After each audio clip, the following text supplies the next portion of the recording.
2015. Plus, the Arizona Students Association is in meetings with legislators all day. We'll tell you what they're talking about and the impact it could have on students. And with the closest hospital over 90 miles away, we'll explain how Ajo ranks as a high-risk community for healthcare. In-depth, insightful, innovative. Cronkite NewsWatch starts right now. Good evening and welcome to Cronkite NewsWatch. I'm Brittany Bade. And I'm Crystal Story. Thanks for joining us. The Super Bowl is less than a year away, and there is an effort to make sure there's enough security to crack down on criminals and keep people safe. Now, Glendale city officials want the state to help pick up the multi-million-dollar tab for the biggest sporting event of the year. Cronkite News reporter Kimberly Horiza has just returned from the Capitol, where this was the topic of discussion. Kimberly? Yes, Arizona lawmakers are debating a bill that would allow the state to reimburse cities for security expenses when hosting these public events. The proposal is of special interest to the city of Glendale. security expenses skyrocketed after the Boston Marathon bombings last year. House Bill 2547 would require the state to reimburse cities up to $2 million for public safety costs. That would help Glendale defray the massive costs to host the Super Bowl next year. Our potential cost could be $3.5 million. The bill applies to events that have city selection committees, at least 14,000 attendees, and are broadcast on live TV. Glendale's mayor says the host cities shouldn't have to choose between basic services and a huge headline event. I cannot put my city in a position where we're shutting down parks and libraries and swimming pools and really hurting our public safety to hold an event one time every 6 or 7 years. I can't do it, and I won't do it. But opponents say that there are other critical areas that need the funding. The $2 million that, if this bill passes, will be spent on that could be spent on education, it could be spent on health and welfare, it could be spent on autism, it could be spent in many very good places. An earlier version of the bill would have reimbursed host cities up to $4 million in public safety expenses, but it was amended to offer half the funding. The bill was heard on the House floor this afternoon and will be heard once more before moving on to the Senate. Live in the Media Center, Kimberly Horiza, Cronkite News. If the money is approved, some of it will go to an often underlying problem that happens at sporting events like these that draw in thousands of people. Cronkite News reporter Cooper Rummel joins us live and says for many, the top priority is combating sex trafficking. Yeah, well, Phoenix Mayor Greg Stanton recently created a human trafficking task force to get ready for the big game. I talked to President Obama's top advisor on the issue when he made a recent visit to the Valley to meet with Stanton. We all know we have a problem. That's why we are here. It's an ugly, little-known truth. There is an increase in sex trafficking in the Super Bowl. Valley legislators, law enforcement officers, and even business owners are joining forces. And one of the ways we're going to shine is by having the very best system in place to prevent sex trafficking. Part of the plan is to reach out to victims directly. There are phone numbers to call, text messages that they can make, emails that they can make to ask for help, and we can provide them the very best help. That's because big sporting events like the Super Bowl lures sex predators. In New Jersey, we saw 25 children that were rescued from abusive pimps, and every one of those is a success. Stanton hopes to build upon that success. There are literally dozens and dozens of organizations that we're going to be working with to make sure that we provide the very safest Super Bowl possible. But the problem doesn't end with the final play. I think that's the real challenge here in Arizona, is let's talk about the Super Bowl 2015, but let's talk about the summer of 2015. Let's talk about the fall of 2015. And Mayor Stanton tells me he agrees with the ambassador, and the task force will continue to work well after that last play of the Super Bowl. Live in downtown Phoenix, Cooper Rummel, Cronkite News. The Arizona Students Association made its way to the Capitol today to meet with legislators on a number of laws concerning students. Cronkite News reporter Tweelon Nugent spent the morning at the Capitol catching up with students and legislators, and she joins us live from downtown Phoenix with more on what was discussed. Students from Northern Arizona University and Arizona State cleared their schedules today to discuss issues ranging from tuition equality to voter ID laws. I didn't know going into college that students had a voice in the democracy in Arizona. I didn't know that we could fight for our rights. In an effort to make sure students have a voice in government, the Arizona Students Association hosted their 37th Lobby Day. And some passionate students had big issues they wanted to make sure lawmakers would hear, especially when it came to school funding. Currently, the state of Arizona funds a prisoner in our prison system twice as much as they fund a student in higher education. Another topic, tuition rates for Dreamers. Students met with more than 20 members of the House and Senate to talk about Senate Resolution 1019, which would allow some undocumented students to pay in-state tuition. But even lawmakers couldn't agree on this topic.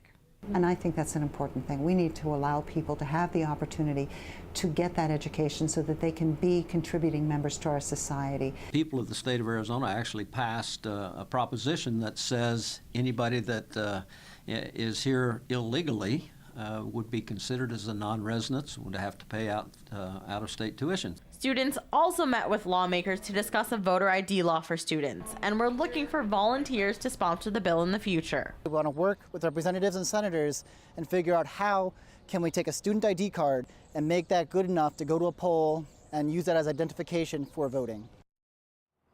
As to the issue of tuition, the Arizona Board of Regents will be meeting next month, and tuition will be a topic of discussion, and whether or not to raise the rates again, which students will fight against. Live in downtown Phoenix, Tweelon Nugent, Cronkite News. The city of Phoenix placed a bid to host the Republican National Convention. And while the RNC says SB 1062 won't be a concern, Democrats say it will play a role. I trust that Governor Brewer made the best decision that she had to make for the state of Arizona, and it doesn't play a role in our process. And it's already happening. Even with 1062 being vetoed, we've already lost a couple conventions. This is why what's happening down here is unacceptable.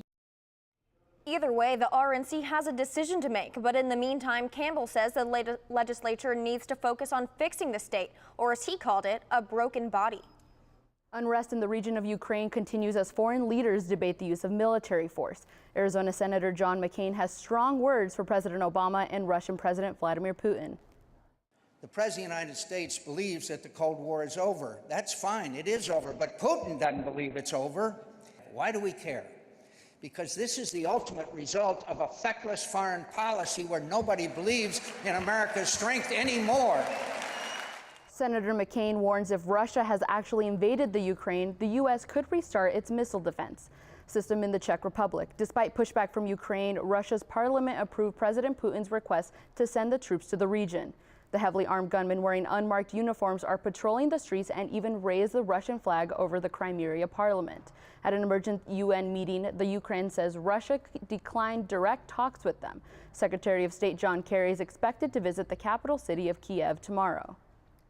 There's less than a month left for qualified Americans to sign up for the Affordable Care Act during the open enrollment period. New numbers from the White House show 8.9 million people have been determined eligible for Medicaid from October to the start of the new year.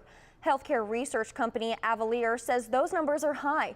They may really be anywhere from 1 to 3.5 million. The Obama administration says they included people who are renewing their existing coverage. Even with the national healthcare initiatives, one city in Arizona doesn't even have a hospital. This year, the state released its first ever list of communities with the highest health risks. I traveled down to a remote town of Ajo that's considered one of the most critical. The old mining town of Ajo used to be home to over 25,000 people. Now, it's 1/8 of that, with a population of less than 3,500. I'm here. This is my home. This is where I was born. The Arizona State Health Assessment classified Ajo as a high-risk community for health care. Outside this health center, there's really no other resources in the community.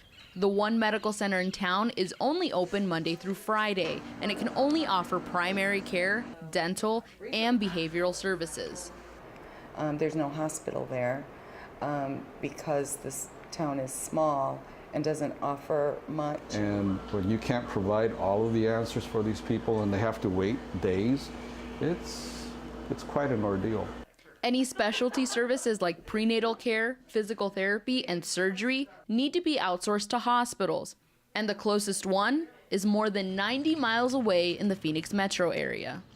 I have my regular doctor in Phoenix. I go visit him every 3 months, 4 months. He wants to check me over. But Aho's resources weren't always so scarce. The old hospital building is still standing.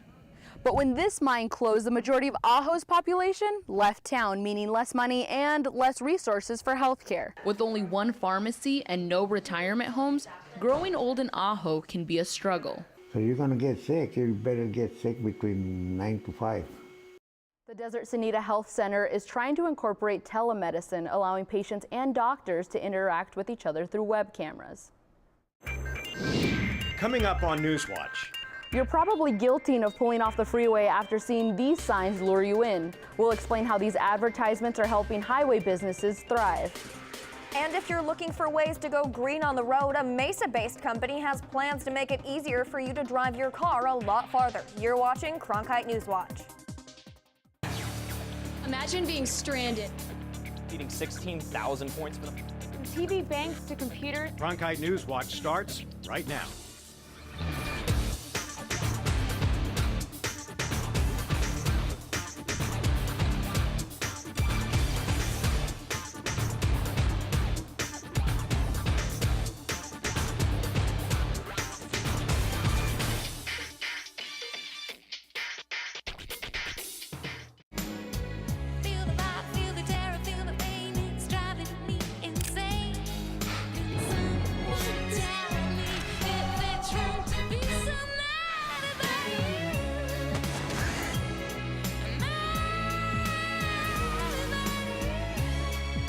Kiss me.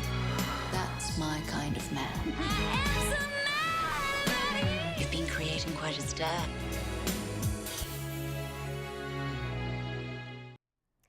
You've probably seen signs if you've ever taken a road trip or headed out onto rural highways. But as Cronkite News reporter Megan Thompson explains, your daily commute may be filled with them. It's been a family business for years. And just like every other business day, owner Theo Christakos gets to his restaurant early to make sure everything is perfect. It's our life. I've done this all my life. Nero's Gyros is the home of the famous triple gyro plate, and a place where Theo says service comes first. You gotta have good food, otherwise, people will notice. Believe me, sooner or later they'll notice. And getting new customers in the doors is easier since new highway signs went up, pointing hungry drivers to his restaurant. These businesses have the opportunity to get themselves noticed on a sign, and that will drive business to them from customers who may not typically know that they're even in this area. So those signs you see on rural highways, say on a trip to Flagstaff for gas, lodging, and food, could now pop up on your normal route. The first stop, Phoenix. ADOT says they plan to have those signs installed along 300 freeway locations around the state in the next few years. And it's potentially bringing traffic off this highway and into businesses around the state. Even Theo says he's seen some new faces. I already had 3 or 4 people come in and tell me that they saw it. And while Theo paid to try to bring in more customers, the state also sees benefits. We hope to see about $6 to $10 million in revenue per year, showing that it's paying off for the state and its businesses. It's going to be worth it. In Phoenix, Megan Thompson, Cronkite News. ADOT says it's a process, but they're expected to have all the signs bidded and placed in the next 3 to 5 years. Those rural highway signs are making their way into the valley, while charging stations for electric cars are making their way out onto rural highways. I found these inexpensive plug-in stations are making it possible for electric cars to take you a lot further. Mike Rios drives his electric car 45 miles to work every day. I usually leave my house showing me that I have 70 miles of range. So by the time I get here, I usually have 2 miles to spare, or 0. Charging his electric car only costs $1.25 a day, but the lack of charging stations limits where he can go. Everything you would need in a luxury vehicle except the distance. But now, a Mesa-based company has plans to make driving an electric car outside of the valley possible. When we decided to do this, everybody else was wanting to put them in the cities and slow chargers, so we said, well, let's do fast chargers on the expressways. Go E3 plans to put over 500 quick charging stations across the country by 2015, and the very first ones are being installed in Arizona. We're going to be going to Flagstaff and I-8 and basically across the country. GoE3 has already installed several of its fastest chargers on Interstate 10 from Tucson to Phoenix, and he says they're being used. Going back and forth, but that's 30, 40 cars that couldn't go anywhere else. Electric car owners like Rios love the idea of being able to travel further. I would love to do that. Take you longer to where you need to go, but you can plan around it as long as there's chargers. And with 26 new chargers scheduled for Arizona interstates, expect more motorists with electric cars to hit the road. GoE3 says the additional chargers will translate into more sales of electric cars in Arizona. Coming up on Newswatch. What if you were told you could own your own home, but the catch is you had to help build it? We'll explain how some people are going above and beyond to become homeowners. And March came storming in. Literally, Cronkite weather's coming up next. Newswatch is one of the really big things I will always remember for the rest of my life. You're lugging around all of your equipment, you are doing all of the work, and that's what makes it so fulfilling to me. Being an anchor, I think it's a privilege. I enjoy every moment of it. Seeing your show on air, it is one of the most surreal feelings ever.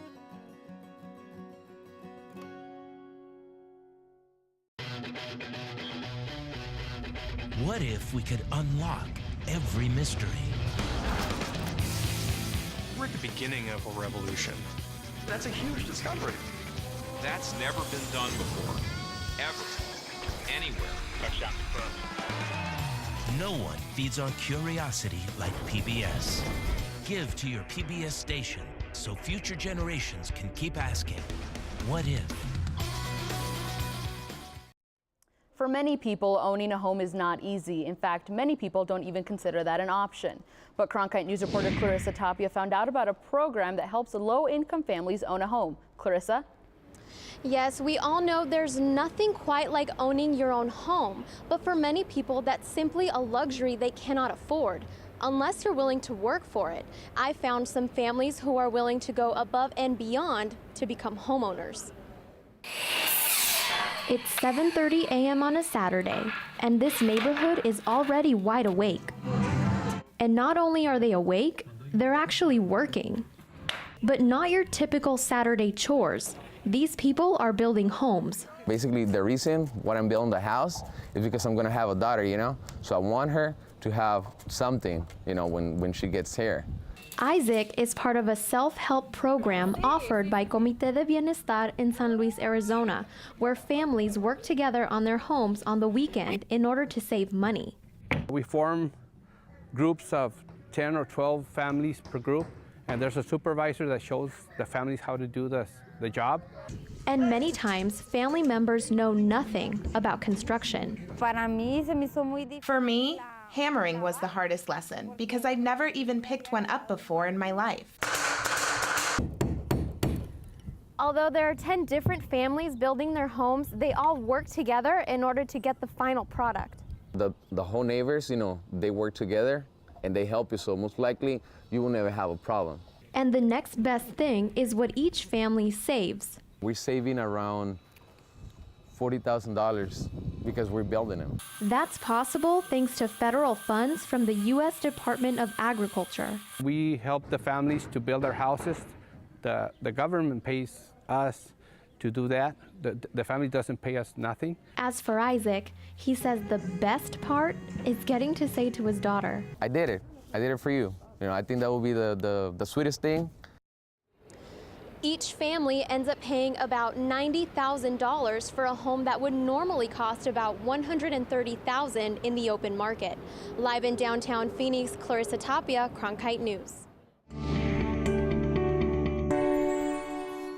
Well, the month of March had quite the entrance this past weekend. All four corners of America getting their fair share of weather. In Tennessee, power lines covered with ice, 34-mile backup in Texas with temps below freezing, and severe flooding in California. Hey, even we got a little bit of that rain that we've been so anxiously awaiting. Just ask anybody who went out to NASCAR this weekend, but hey, it's not over. We got a high pressure system coming in, so it's going to come right in our clouds and everything that was hanging around this weekend. Well, it's right out the door. So where's it headed? Well, say hello to the Midwest. You can see right here, it's just moving in. It's going to move across. And San Francisco, a new storm system coming in. They're going to be experiencing showers throughout the week. We may get a little bit of that later, but for the most part, we're going to be dry for the first part of this week. Now, looking at the Northeast, you're going to see this. Look at this, all this snow coming in. Some parts of northern Virginia, we're looking at 7 to 10 inches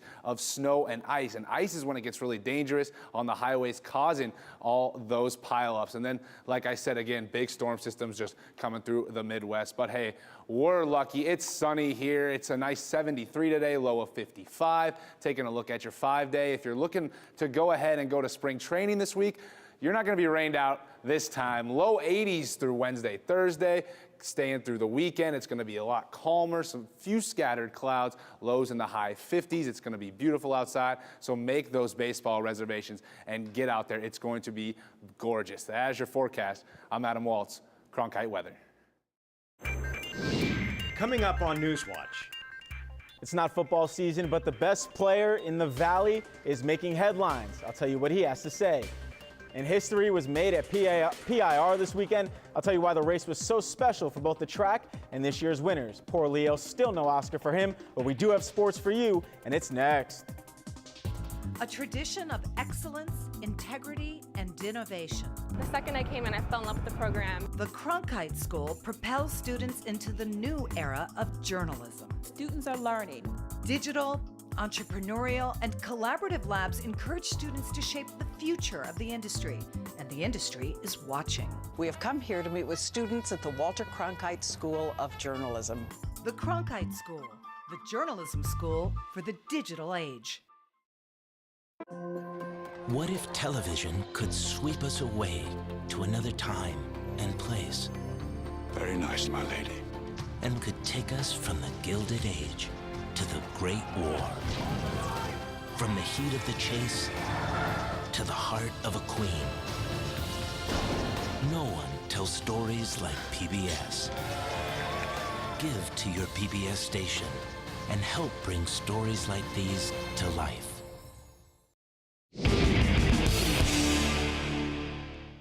After a 6.5-hour rain delay suspended action in Daytona last week, what better place to escape inclement weather than Phoenix? Or so you would think. Mother Nature followed the Sprint Cup cross country. Not as bad this time, just washing out some of the festivities and practice Saturday afternoon, but the race Sunday went off just fine, and it was just fine once again for Kevin Harvick. Right to lap 74, Harvick dips inside, a little shake and bake on Joey Logano, takes the lead, and he would dominate from that point on. Harvick loves it in the desert. He takes the profit on CNBC 500, his record-setting 5th career win at PIR. And speaking of history, Phoenix International Raceway celebrated its 50th anniversary in style this weekend. Cronkite sports reporter Ryan Foote went for a drive down memory lane. We've been coming here since '98. We're season ticket holders. Janet Swerbinski is not alone. She's one of many who took time out from the racetrack to take a run down memory lane at this exhibit, a way to celebrate the track's storied past. To give the fans a chance to come in and see some of the great things that were part of the first 50 years of this track. Just like racing, the exhibit is all about the cars. They range every single year this track ran, from 1964 through a couple of years ago. Racing legend A.J. Foyt won the very first race at PIR, driving this one in 1964. That car, on one hand, I'd love to drive it. On the other hand, man, those guys had moxie. In front of his own car, the number 7 Ford Thunderbird, Mike Cesario felt honored to be a part of what Memory Lane is doing. Helping people remember 50 years at this speedway, but also remembering a lot of the cars and drivers. Alan Kulwicki in his number 7 car here won the first ever Winston Cup Series race held at PIR, but even more memorable than the victory is the tradition he started right after he won. The Polish victory lap. He turned the race car around and did one lap backwards really slow with his window net down. Again, taking a backward lap around Atlanta Motor Speedway. Kulwicki said he did it so he could face the crowd and thank them for their support. It's moments like this that fans might not know about without the exhibit. Everyone just goes for the races. They don't look for the history in that. But with this trip down memory lane, a lot more people will now know. In Avondale, I'm Ryan Foote, Cronkite Sports. And if you didn't get a chance to see the exhibit, it will be back in November when the Sprint Cup returns to PIR for the semifinal race in this year's chase. And the state of Arizona was in the national spotlight with the happenings of SB 1062 last week. Before Governor Jan Brewer vetoed what some called the discrimination bill, rumors began to surface that the NFL was considering pulling next year's Super Bowl in Glendale if the bill was passed. Larry Fitzgerald, the Cardinals wide receiver, spoke to USA Today on those rumors and his stance on the bill. He said, quote, "I didn't think there was any chance it was going to go through. I had a strong feeling it would have been vetoed. It's good that it was, obviously. With the Super Bowl coming or any event like that, I just think it doesn't have any place in our society. I'm happy that it's behind us now." He also added, "It'll generate some revenue for our state, and obviously it gives us a chance to play at home too. It's a lot of great opportunities that present themselves." Now imagine that, Arizona hosting their own Super Bowl. Cardinal fans would love that. And I know Suns fans were loving it last night. No, not Jennifer Lawrence, although that was great. They were loving the first 24 minutes of last night's game against the lowly Atlanta Hawks. Phoenix, collecting all kinds of season highs, took it to the Hawks early. The Suns recorded 79 points in the first half, the most in an NBA game this season, and tied their first half single game best for three-pointers with 12 en route to a 129-120 victory over Atlanta. 129 points. Who needs defense when you score that many points? And now some more news with sports. Diamondbacks have named their 2 starting pitchers to start the season. Patrick Corbin will be the opening day pitcher, and Trevor Cahill will pitch the second game. So baseball coming very soon. You know that opening day is what, 20 days? Perfect time for spring break. Cannot wait. Right after. That's it for Cronkite NewsWatch. We're always on the web. Just head to CronkiteNewsOnline.com. Thanks for joining us. Good night.